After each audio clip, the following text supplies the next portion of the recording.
Award-winning multimedia NGO Heartlines has for the past 14 years embarked on the challenge of changing lives and mindsets through media and values-based conversations in an effort to transform our society.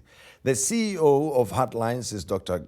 Garth Japhet, who is with us on the show tonight to discuss the work that they have been doing and to explain just how impactful values-based storytelling can be in a society as diverse as ours. And Garth, pleasure to catch up with you. Nice to see you, Tim. And we're reminiscing about how long... It's a while. It's a while, decades now, that our paths have been crossing and around the same issue. So it shows that you've stayed in the game long and focused. I've tried, as we both have. Yes. Yeah. But, the story of values being at the center of how society transforms and how things can work for the better has been something very close to your heart. I mean, from the Soul City days, right? What did you do with that project? With Soul City? Yes. Tim, I ran it for 17 years. Yeah. And then I had a great team there and realized that I'd got to a point where they could probably do a better job than me. Yes. And so about 7-8 years ago, I left. Obviously, as you know, Soul City continues still strong. Yeah. CEO Lebo Ramaphosa has been there a long time now. And I went and wanted to start something again. Well, it was, yeah. And I suppose at some point, everybody and anybody must graduate to something else, because even the Heartlines project has been around for quite a while now.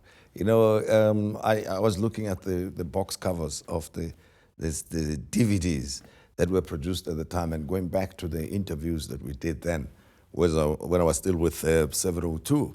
That was before the World Cup, actually. This is true. Yeah. Yes. Yeah. So it is quite a while. Yeah. But Heartlines still going on. Absolutely. Tim, the one thing that has been central for me, if I look back over my career, is just how powerful good story can be. It's the only thing that has changed human behavior. I mean, it's no accident that all the major world religions actually are story-based. And so I suppose I've been fortunate enough to be involved in a career that uses story for positive social change. Now, the Heartlines agenda and the achievements of the NGO over the past 10 years, 10, 11 years? 14 years, sorry. Yeah, so Tim, basically it started off with understanding that if we tell stories that, most of us, if we ask you, me, a lot of South Africans, do you believe in good values like trust and integrity and compassion and honesty? We would say, of course. But all of us struggled at some point or other to live it out in our lives.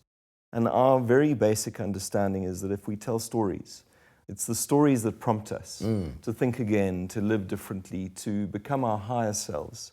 So we started with those first 8 films. We did this thing, 8 weeks, 8 values.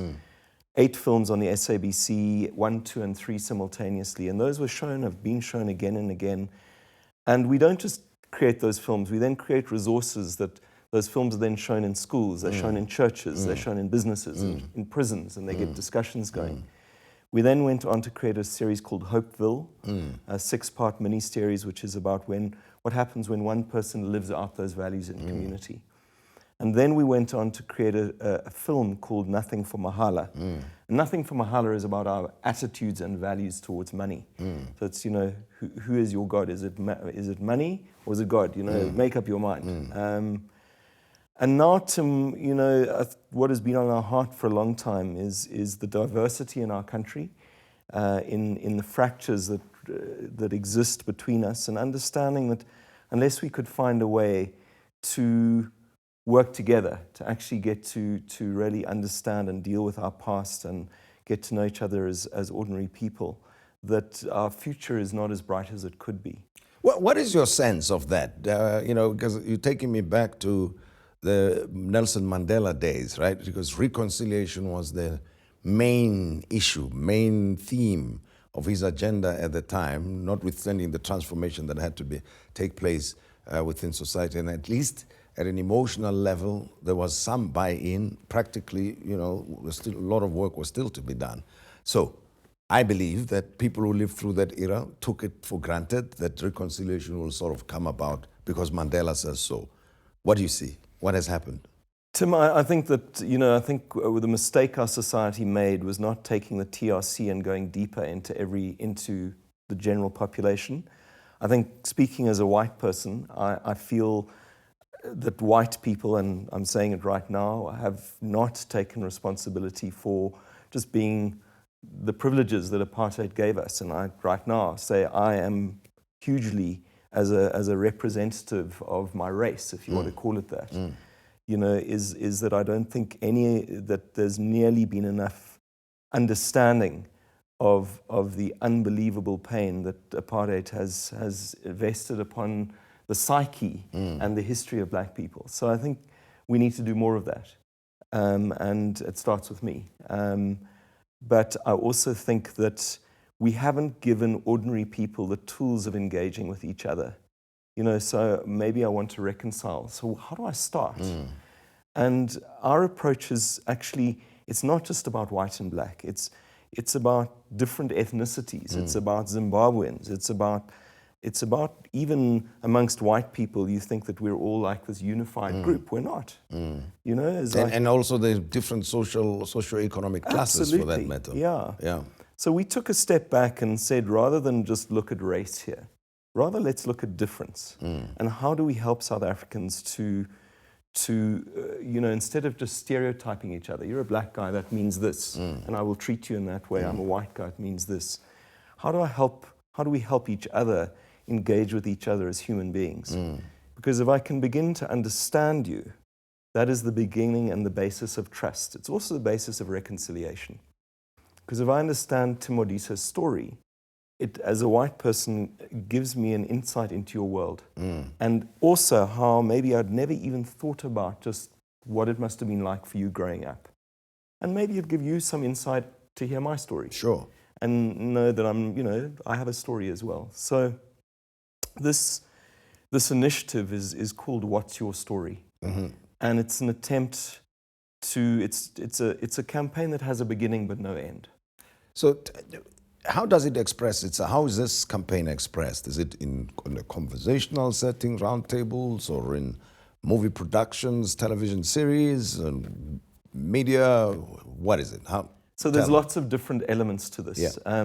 The few key elements that are beginning is basically resources that can be used in businesses, in churches, in schools, in the workplace, in prisons, etc., which allow ordinary people to engage, and in universities, by the way, which basically gives people the basic tools of finding out more about the other. And there are different levels of that. I can sit down and have an hour's conversation with you, Tim, and say, Tim, tell me your story. I don't know your full story. I know a little bit, but very little. That's at a deep level, and there are tools that help you do that. And then at a more superficial level, it's about going one step deeper with the people around you. Even if they look the same as you. It's not just saying, please go and find people who look different. I walk in every day to our building, and there's a lady who is at our desk who's the security lady. Her name is Tina. I need to go one step deeper with Tina to say, Tina, actually, I know you're a Sesotho speaker, but whereabouts are you from? And tell me a little bit more about your family. And that gives great respect to her. Sure. And it sees her as a human being. But to get many of us involved in this kind of conversation and engagement, what are you doing? Where do we go? How do we participate if needs be, if necessary? So whatsyourstory.online is where the website where, first of all, we're collecting stories. And secondly, you can order resources from us, which is for the school, for the workplace, for the church, for the tertiary institutions. And these are resources that can help anybody. You don't need to be a facilitator or whatever to take this concept into your home. And what's the take-up like? Has it generated enough interest? We basically, this starts tomorrow. Okay, all right. Yeah, so we've been in development for 4 years. Yes. The nice thing about our country is that these things don't go away. Here's another point. I mean, from your own experience, having done this kind of work for some time under different guises and focusing on different issues, do you feel that there's still an interest in reaching across the divide, reconciling with one another, or people are now focused on themselves, making money, or dealing with their own personal situations? What's the sense that you're getting? You know, Tim, I think... We've got more shopping malls Yeah. now than before, you see. Yeah, so yeah. that's another thing to be mindful of. So, You know, Tim, I'm a natural optimist. Yeah. And I think that we hear and see a lot of noise coming out of the peripheries of society. So, you know, we just need to have one demonstration or whatever, and then we think, or one penny sparrow, or, you know, and suddenly we think that's the norm. And it defines the nature of our society. So huh? basically, Penny Sparrow says something racist, now all white people are racist. Or some guy says, kill all white people, suddenly all black people want to kill all white people, or whatever. I fundamentally don't believe that. I think that the bulk of ordinary South Africans, given the opportunity, are very keen to build our country together. Sure. And if we give them simple tools, which actually are not about race, they're about saying, you know, it's a very rich experience to reach out and get to know the people around us. That's what makes this country amazing. Yeah, because in any event, many of us define ourselves broadly first as South African. Yeah, Right? absolutely. And, I mean, yeah. I've got more in common with you than I have with anybody living in the UK. You know, I'm not European. You know, maybe I'm a white person, but I'm not European. I define myself as South African. But I think this is what is amazing, and we've done tests of this about groups of people, individuals telling and listening to each other's stories, is that when we do listen and tell each other our stories, we are amazed at just how much of our common humanity there is. You know, how much experience. I mean, you and I were discussing earlier about, you know, How far back we go and the kind of work we've done together. Yeah. And I've got much more, you know, there's a lot of touch points in our stories. And if you've got kids and I've got kids, there's more touch points, and we're of a certain age, and so we've got more touch points. And so that is what is amazing about this very simple concept. So where do people go? Just give me that. It's go to www.whatsyourstory.online. Okay. www.whatsyourstory? .online. .online. Or just Google What's Your Story. Yes. Yeah. And that's where you'll connect. Yeah. And it's run by Heartlines NGO, and Garth Japhet is responsible for that. He's been around, I can tell you that. So we go back a long time. Garth, thanks so much. Good to see that you are still so involved and so in the game. I appreciate that. Thank you so much, Tim. It's great to see you too.